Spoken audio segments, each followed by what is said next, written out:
ಸ್ನೇಹಿತರೆ, ಈ ಆರಾಧನೆ ಹಾಡನ್ನು ಕೇಳಿ ದೇವರು ತಾನು ನಮ್ಮನ್ನು ರಕ್ಷಿಸಲು ಶಕ್ತನಾಗಿದ್ದಾನೆ.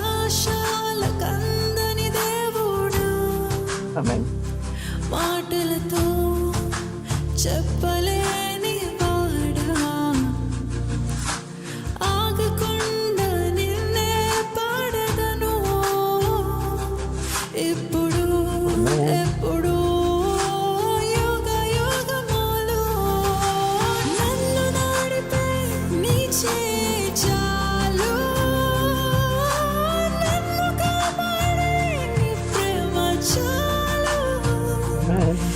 ఈ లోకమంతా మౌనమైనా నీ స్వరం నాకు చాలు. ನೀವು ಸರಿ ಮಾತು